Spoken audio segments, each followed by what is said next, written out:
everyone, and welcome. Today I am with Don Desrosiers. Don is one of the creators of the Call Me Gun Play series and the Gun Borden YouTube channel. Don and his partner JD created and wrote Call Me Gun. So I thought that I should get Don on the program so that we could find out how and why Call Me Gun has so quickly become an internet phenomenon. So without further delay, let's get to it. Don, how did you and JD come up with this idea? Ashley, thanks for having me. I'm really happy to be here. JD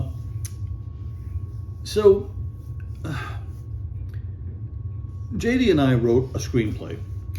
He's got a background in film and cinema, and I've been a writer for 25, 30 years. And we said, hey, we got a perfect fit. We always wanted to do something together in business. So he said, I got a great idea. Let's write a screenplay. We're gonna hit it big. We got it all. and the story originally was about a kid that works in his father's dry cleaning shop. And my background is in dry cleaning management. So, and my family had a dry cleaning business. So I was very well aware of what happens in that business. So we figured together we would really be able to do this. But it evolved into a completely different kind of project.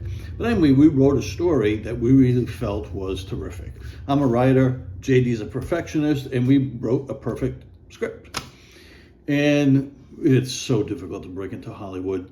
And frankly, neither of us have any patience whatsoever.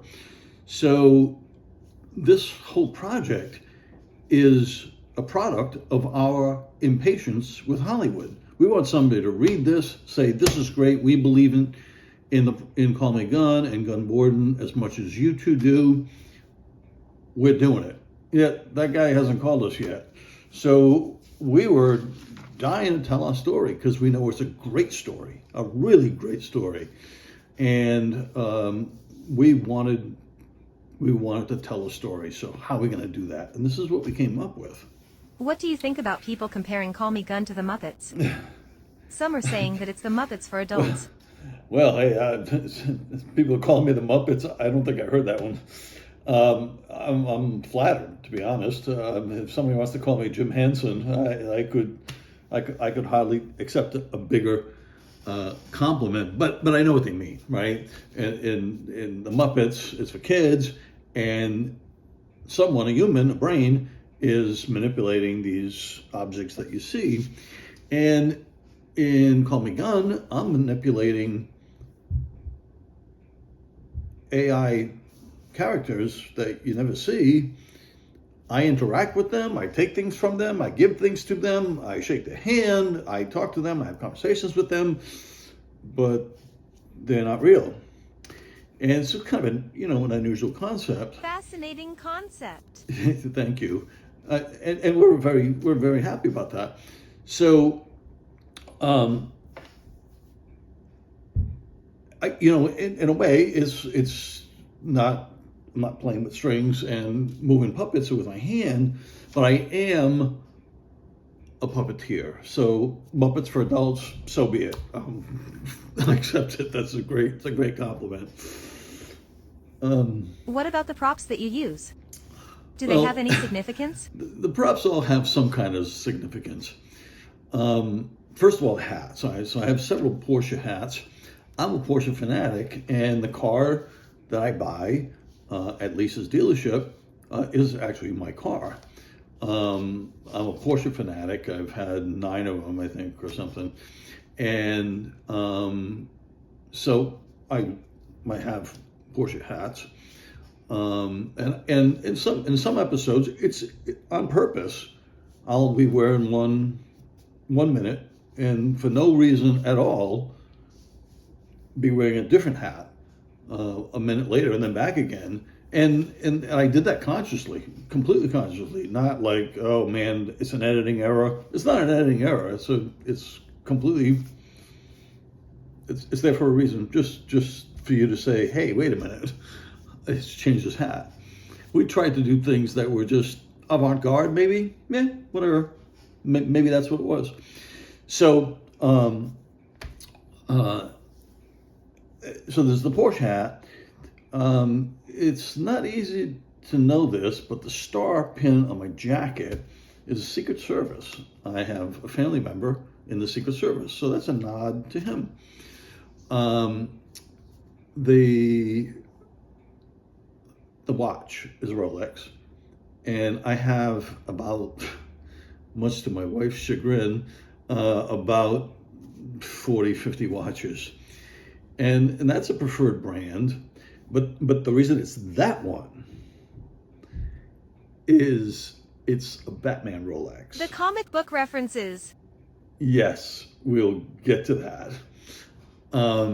So there's the Rolex and the glove. The glove is a FootJoy. FootJoy is owned by Titleist, and I used to work for Titleist. And it's a great company. And Are you a golfer? no, I don't golf. So I wore it, and I just thought it would be part of my signature. The sunglasses are Maui Jims, my preferred brand. I have a few of them, and these I felt would cover the bags under my eyes the best. So that's why I got those. Hat, watch, glove, underwear. No, wait a minute, no. What else? There must be something else. I think there is. Wear a white t-shirt because I never wear white t-shirts ever. I thought there was something else. Porsche. Oh, whatever.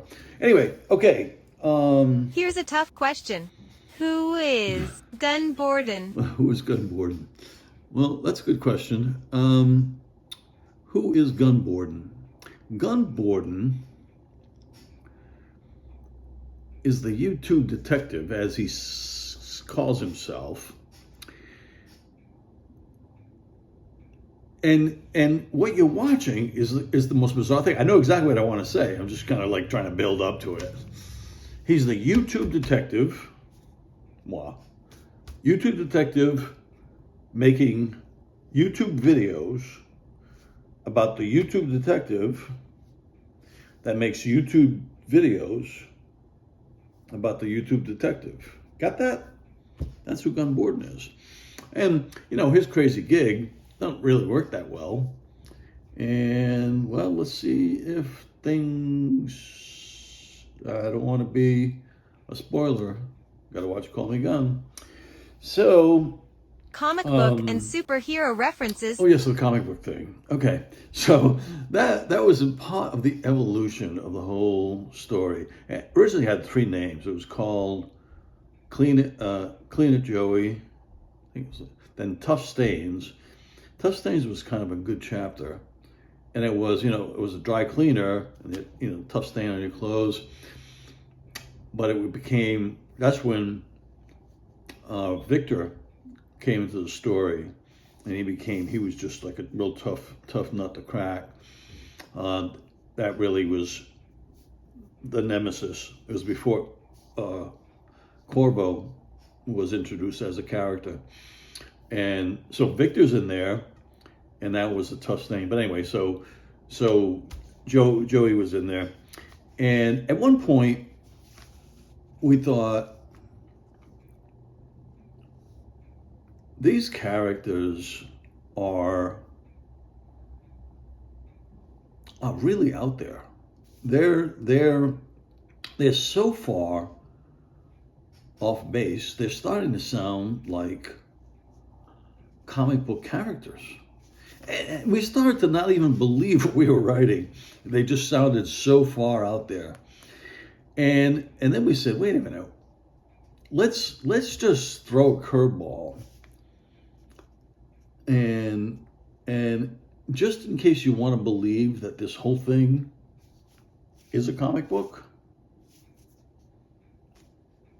let it be a comic book.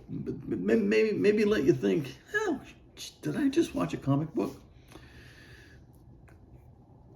we eventually kind of shifted away from that, but we thought that we'd leave Easter eggs of comic book clues. They were in there. Every episode, I think, has got at least one, I think. But there's some real tough ones.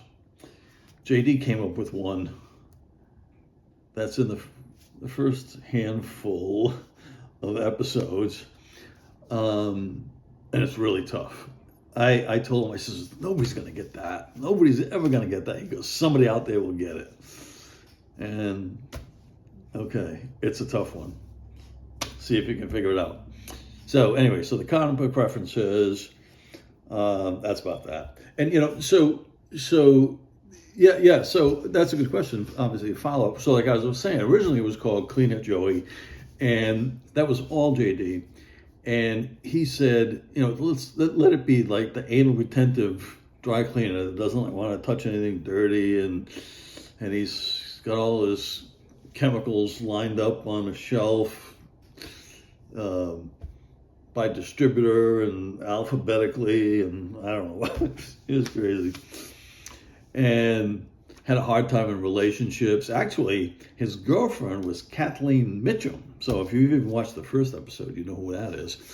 So, or is it the second episode? Anyway, so he had to be, so he had to break up with his girl, or his girlfriend breaks up with him, or whatever it is, in the very first 5 minutes of the original Clean It Joey. He gets, and his mother plays really early on. She doesn't appear, and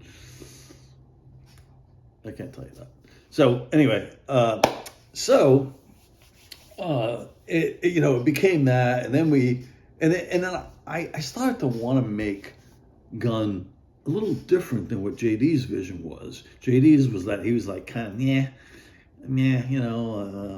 don't like dirty things, and he works at a dry cleaning plant, and I started to make him more like me. I mean, I grew up in a dry cleaning plant, and I started to make him. I mean, I imagined myself as a cool guy anyway. I probably wasn't, but I imagined myself like that. So I wanted to kind of mold Gun a little bit, kind of more like I was, or I wanted to be, or how I wished I was. And I imagined this dramatic ending with what we would go on to call the whodunit scene, and it's kind of like this Perry Mason ending and all. Even though it's not in a courtroom, it kind of feels like one. But so when I talked to JD about that, I said, "This is what I'm thinking. I'm thinking about this dramatic finish," and JD says, "Write it, see what happens." And so I created an entirely different character than what he had in his mind, and we were on two different highways, both speeding in parallel directions, but going to completely different places. So Gunn became a totally different person than what JD was imagining, and he just gave me, he just said, go ahead, write it, be what you want it to be. So he became a different person, and we like who Gunn has become. He's going to become even. He's going to continue to develop. How about that? Okay. So. How many episodes of Call Me Gun are there? Well, yeah. We don't know. But I mean, I would say 15 to 20, I'm guessing. What's next for Gun Borden? Well, look. It happens that I've written 14 books, okay, but they're not all this kind of stuff. I have cookbooks and other crap, but I did write 2 other novels, and we already consider those to be Gun Borden 2 and Gun Borden 3. One of them takes place on Martha's Vineyard, where I used to live, and another one takes place on a cruise ship, and I've been on over 4 dozen cruises, so they're both very familiar to me. So when I think about,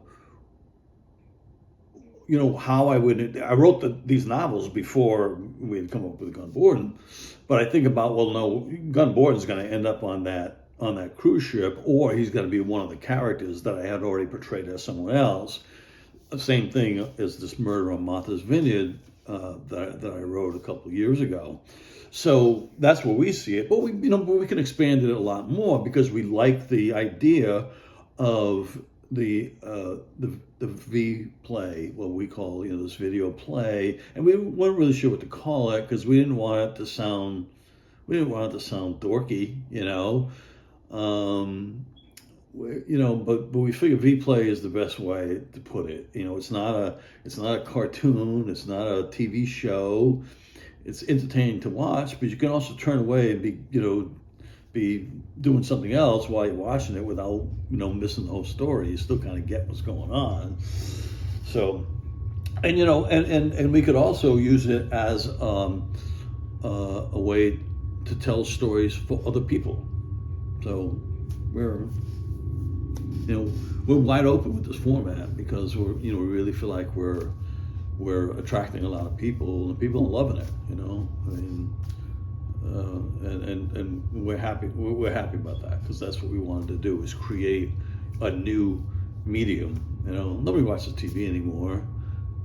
People go online and they can take in these, and we didn't want the episodes to be long. We want them to be snippets, and hey, if you want to watch 30 minutes, binge watch, watch 3-4 episodes, it's fine. So, but we're busy putting up the content now. So anyway. Thanks for sharing. Oh, hey, thanks for having me. I really appreciate it. Thanks for letting me talk about this, because, yeah, you're all our fans out there, and we're happy to be there. Thanks. Call me Gun. Bye. And there you have it, folks. An in-depth interview with internet sensation Gun Borden. Do yourself a favor and head over to the Gun Borden channel on YouTube and start taking in these absolutely delicious episodes. A word of warning: you will be hooked.